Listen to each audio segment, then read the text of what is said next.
Alors surfer au Malawi, c'est possible, pas de vagues exceptionnelles, hein, on est sur des petites vagues à longboard ou pour des grosses planches volumineuses. Mais comment est-ce possible de surfer au Malawi puisque ce charmant petit pays d'Afrique de l'Est se situe à des centaines de kilomètres du premier océan, en plein milieu du continent africain? Eh bien parce qu'il est bordé par le lac du même nom, le lac Malawi.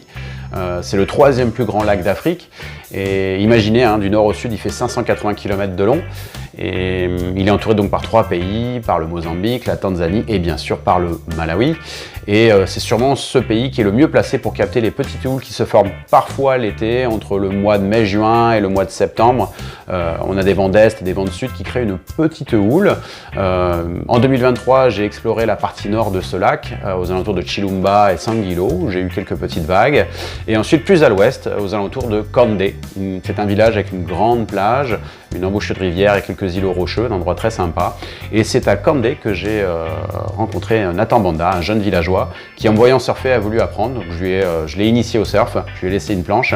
Et aujourd'hui, c'est probablement le seul et unique surfeur du Malawi, même s'il m'a promis de prêter sa planche à ses copains et à ses amis. En tout cas, c'est un endroit magnifique. Lorsqu'il n'y a pas de vagues, l'eau est translucide. On pourrait se croire dans un lagon tropical dans l'océan Indien avec des poissons multicolores. Parce que le lac Malawi a une faune vraiment exceptionnelle.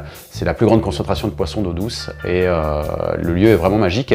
Et donc quand il y a un petit peu de vent, on peut avoir quelques petites vagues. Et voici les dernières images que vient de m'envoyer Nathan Banda.